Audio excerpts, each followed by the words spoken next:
è prudenziale, è sicuramente dipendente dal vaccino. Se ci saranno miglioramenti o peggioramenti nello slittamento in avanti o dietro del tuo periodo di vaccinazione, tipo il mio inizia a fine maggio, ho visto. Prudenza, certo. Il piano vaccinale del Veneto svelato oggi dipende dalle forniture dei vaccini che la regione apprende con un anticipo di sole 3 settimane. Ma la buona notizia è che in questo schema a fasce e colori c'è la mappa di massima di quando tutti i veneti fino ai 16 anni riceveranno il vaccino.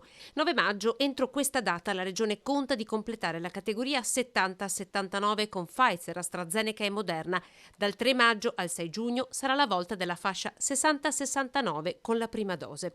31 maggio, 11 luglio, prima dose per la categoria 50-59 anni, 5 luglio, 8 agosto, 40-49 anni, 2 agosto, 5 settembre, 30-39 anni, la fascia 20-29 dal 29 agosto al 3 ottobre, 16-19 anni dal 27 settembre al 17 ottobre. Volutamente è stato tenuto fuori il siero Johnson & Johnson per coprire eventuali ritardi nelle forniture degli altri vaccini. Se le forniture fossero a regime, assicura Zaia, si anticipa. Attualmente abbiamo un rallentamento delle forniture del 30% e quindi abbiamo dovuto aggiustare il piano in relazione a queste forniture.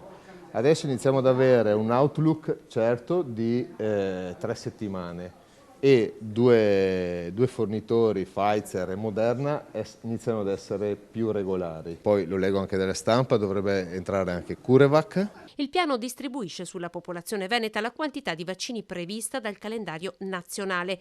Al Veneto spetta l'8,14% degli arrivi.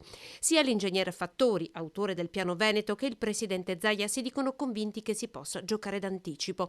Secondo il piano, la campagna vaccinale si chiuderebbe il 14 novembre, con la somministrazione della seconda dose anche all'ultima fascia, 16-19. Oggi Zaia è tornato anche sul decreto approvato con l'altro calendario, quello delle riaperture, auspicando che il governo preveda anche per questo dei correttivi, una sorta di tagliando. Avete visto che il decreto è stato approvato.